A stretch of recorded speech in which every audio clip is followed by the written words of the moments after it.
Mitosis, the end result could be two different things, right? It's either repairing, replacing cells, making new cells, or it is for that asexual reproduction. Meiosis is different. It is only used for one very specific purpose, and that is for reproduction of a new organism. So to create new life or to create offspring. All right? And so that makes it a little bit different, obviously, than mitosis. So this is part of the sexual reproduction process. Again, we are not getting into the health class version of reproduction. We are looking at it kind of at the cellular level. All right, that's why it's called cellular reproduction, this unit. All right, so meiosis is both similar to mitosis because they're both types of cell division. Okay, there's going to be a lot of similarities, but the end game is very different with the two of them. I was gonna ask if you ever been to Indiana, but Let's stay on track. So really the only reason that meiosis happens is to create a new life, okay? It is the division of the sex cells. And the video kind of got into that a little bit. Obviously body cells, heart, liver, skin, kidney, lung, muscle, all of those cells are the body cells. So the only cells that will use meiosis are the gametes or the sex cells. So the sperm or the egg, depending on the gender. All right, so meiosis is going to combine genetic information from two gametes, which are the sex cells, to form a zygote, which is the combination of the two gametes. And so we get genetic material from two donors, from two parents, not just one. So you're taking half the information, combining it to make all the information of the new organism, where half came from typically the mother, half came from the father, or parent one and parent two. All right, so the other name for the gametes are the sex cells. I won't make you say these words, but you guys are doing a pretty good job not freaking out.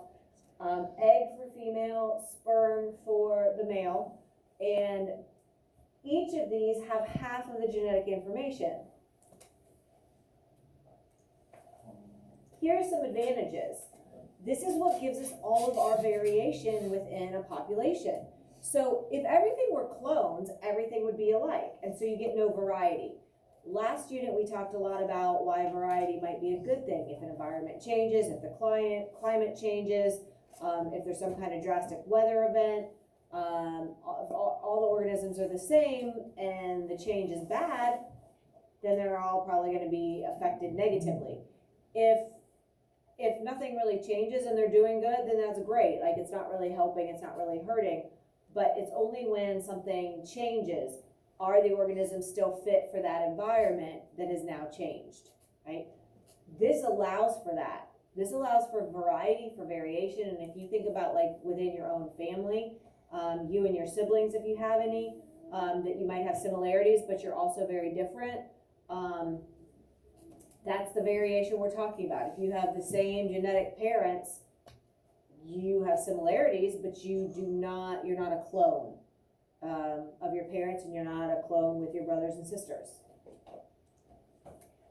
All right, so again, this variety allows them to better adapt if the environment would happen to change. Just like Uncle Scar with the dark fur, he had that variation. When the pride got burnt, now he's able to be more successful than the typical lines with the golden fur. That variation helped him to adapt to the new environment. Yes? The baby died. Just leave my example alone, okay? Well, I mean, they can't really adapt after they're dead. well, they can adapt in The the pride dirt. didn't burn in the movie either. I'm making it up. Don't Don't fight me. Don't fight me. Okay, some of it. All right, this is what also can eventually lead to new species, right? And so again, that process is slow, like we learned about last unit, but it can happen. And again, half of the genetic information comes from only one parent. Or from each parent, I guess. Get variety, not everything's exactly alike. The end game for meiosis is you're gonna end up with 4 haploid cells that are produced. Haploid kind of sounds like half. That's how I remember it. I said diploid sounded like double or the big amount. Haploid sounds like half, and you're gonna have these 4 cells that end up with half of the genetic information. Half because they are only contributing half because they're gonna get the other half from the opposite gamete, right? If it's the egg cell, then it has to have half being brought to it by the sperm cell to get the full amount.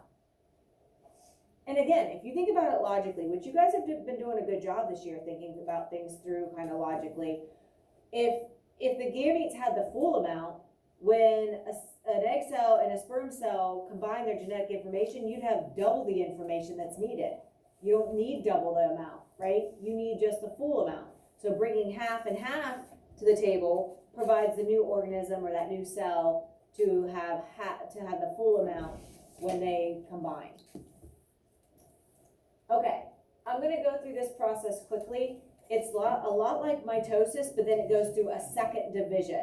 All right, so it's good. The first meiosis is gonna be basically the same as mitosis, and then it goes through a second process. But I'm gonna go through it quickly because again, you're not gonna be asked like anaphase, telophase, prophase, metaphase, like what's happening, what, that will come in biology. So the chromosomes replicate, the chromatin begins to condense, the chromosomes condense and they form up with their homologous pairs. So like that's where they have the X usually and they're doubled, okay? And then the nuclear membrane is going to dissolve and the homologous chromosomes are going to attach to those spindle fibers and then they're going to get pulled apart. Actually they move to the center. And then that cell is going to split into 2. So you go from one cell duplicating into 2, right? From there, we start a second division because that's where mitosis would have ended. Did I go too fast? Yeah. Sometimes I can't remember how many blanks you have. Okay. So you start with one parent cell. It goes through the normal process that we've already described, and you end up with 2 daughter cells. Not that they're girl cells, but again, that's just what they call the offspring or the creation from that original cell. It's a little confusing. I don't know why they call it daughter. Could be son. All right, from there, the 2 daughter cells are going to go through a second division because we still have the full amount because the DNA duplicated and then everything split. So because it duplicated, each daughter cell still has the full amount. We need to get it down to half the amount. So here's where the meiosis process starts becoming different from mitosis. So we have the 2 daughter cells. And so basically you're going to go through the same process, but it's not going to duplicate the material now. You're going to keep the original DNA and genetic material. And so what's going to happen is those homologous chromosomes are going to line up in the middle of the cell and they're going to get split, but half the information is going to go to one side, half is going to go to the other side. And when that happens, everything is being pulled apart. You have half here in one cell, half here in the other cell. And when that cytokinesis happens and those 2 cells split, you go from 2 cells now to 4 cells.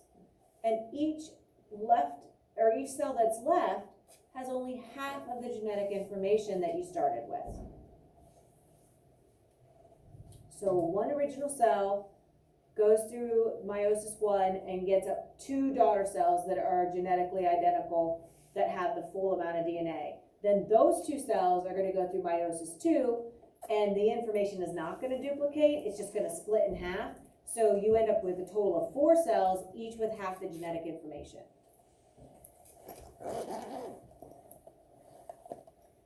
Haploid, they have half. This is the small number, which if you have half of something, it'd be smaller than the full number, right? And so when we're looking at chromosome pairs, right, we're looking at that smaller number, or 23. So you reduce the number to 23 chromosomes. So that's the small number. That's the N number. If we're talking about the full genetic material, you would have those 23 pairs, or 46 total chromosomes, which is your double or your diploid number, that 2N number. Okay, so we get a new organism that's produced from two parent organisms. Haploid cells are formed. We call these ones the N, not the 2N. And remember, N is just the the variable that we use for number of chromosome pairs present. And this is like that chart we looked at that varies by species, right? We have 23 pairs of chromosomes. And so you can see, this is a haploid chromosome, this is the diploid. It has double the amount. It's taking that N and doubling it, or taking that number of chromosomes and doubling it.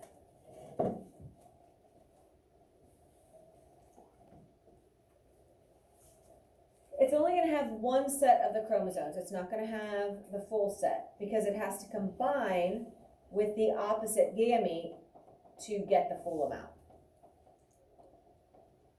So this would mean in humans it's 23 single chromosomes. Like 23 single shoes, not a pair. And those chromosomes have to match up with the matching chromosome that, let's say the father would donate, or if you are the father, then you would need the mother to donate that. So again, it's matching things up that go together. I have to have a tennis shoe with my tennis shoe. So that's like chromosome 1 being paired up with chromosome 1 from the opposite gamete. You're not going to have like a dress shoe and a tennis shoe coming together. Like, that doesn't make sense. So the information here is matched up with the information here. So this is like a tennis shoe and a tennis shoe, right? So if this is a tennis shoe, it's going to get matched up with the tennis shoe from the opposite gender. Okay, so when that process happens. And all of this is going to kind of come together as we finish this unit and move into genetics. It all kind of meshes. It's a little bit confusing as we start just looking at the notes, but when we start looking at examples, it kind of helps usually.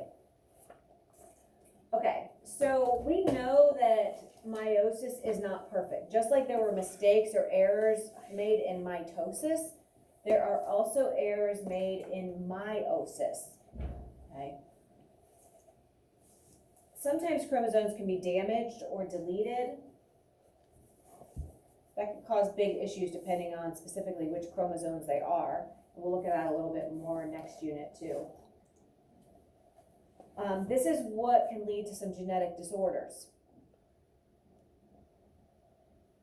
So, for example, Down syndrome is a genetic disorder where they actually have an extra chromosome at chromosome number 21.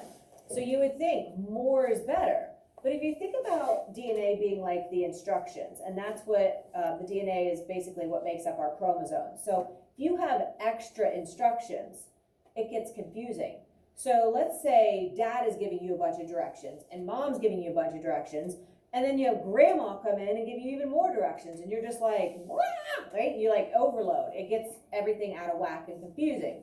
So that's what's going on. If you have an extra chromosome at number 21, that system or the chromosomes, like whatever that chromosome 21 is basically in charge of, is on overload. It's getting too much information and it conflicts. It gets everything confused. All right, so more is not always better. So that's just one example of a genetic disorder. But when changes occur, random mutations within the DNA will cause these variations. And so we're going to get into that a little bit more. So a mutation is just something that randomly happens, and it's usually during this process. And then sometimes if the cell realizes that there's an issue, it will like delete itself, and like the other healthy gametes or sex cells will just continue their process, but the unhealthy one or the one with the error will like delete itself, kind of like self-terminates in a way. It's kind of like a built-in fail-safe so that, you know, if there is an error, typically it kind of gets caught before it gets too far along in the division process, but not always, all right? So some of these variations can be good, and they could become adaptations eventually. Some of these are bad, and they can end up hurting it, the organism, and some are no effect. So like, sometimes people have like like they're born with only 4 fingers. That's really not gonna hurt or help us in the long run. Like, you can survive just fine with only 9 fingers, right? So it's, you know, might not really have any effect. If you think of like Uncle Scar, don't make it more complicated. He was born with a genetic mutation of dark fur. That's not normal for lions. It really didn't hurt him or help him until the pride burnt. Once the pride gets burnt, then it becomes a benefit, which makes it an adaptation, not just a variation. What if they die during like the phenomenon it happening? Well, then obviously, then they never lived long enough to see if that variation helped them. Well, what if the other variation survived? Because they were like, some of the other variation won. Maybe. What if Scar was the one who burnt the bride? Maybe we'll just leave that behind and keep going on. Hello. Okay. All right. So we'll talk a little bit more after the test about genetic mutations, because there are a lot of really interesting things. And usually, like, it opens up a lot of conversations. So I don't want to, like, totally not have those conversations. We'll just kind of put some of that stuff off. Hold on. Let's finish out this slide.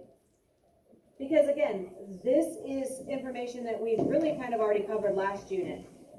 This explains the survival of the fittest and natural selection. Without meiosis and sexual reproduction, where you get a variety of offspring, you're not going to get any variety in the organisms. And so you're not going to see certain organisms with those variations surviving or being killed or not being able to fit into that environment. So without sexual reproduction, we wouldn't have survival of the fittest. Everything would be alike because they'd all be clones, right? And so biodiversity is a direct result of this meiosis process. So we will stop there. That's a cool unit right there. I'm back on track, I think. My clock is back